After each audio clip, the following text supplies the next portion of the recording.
Sabi ng nanay ko, tamad daw ako. Kaya ayan, tara, tulungan niyo mag-garden. Ayan pala. Tinatabas ko itong mga damo-damo dito na ewan ko ano ba ang damo to. Anong bagay-bagay na damo to. Oh, ayan para sabihin ng nanay ko, wow, sipag naman ng bunso ko. Ayan.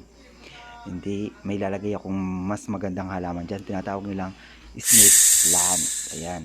Inaayos ko pala yung mga damo-damo dyan sa tabi-tabi. Kaya kinuha ni Bessie yung, ayan, di ba? Tinatabas niya yung mga bagay-bagay na, ewan ko, mga nakakalat-kalat dyan. Sinanay ko kasi tamad-tamad. Ito. Ayan. Ayan, di ba? Ang dami niyang natapon na at natanggal ng mga kalat-kalat. Yung winawalisan ng Bessie. Ayun, ang snake plant. Sabi na ayan, nilagay niya. Ayan.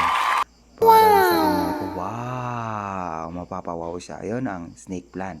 Ayan, swerte sa bahay yan. Kaya, ano na, mag-snake plant na kayo. Ayan, dinidiligan na para fresh sila, para katulad.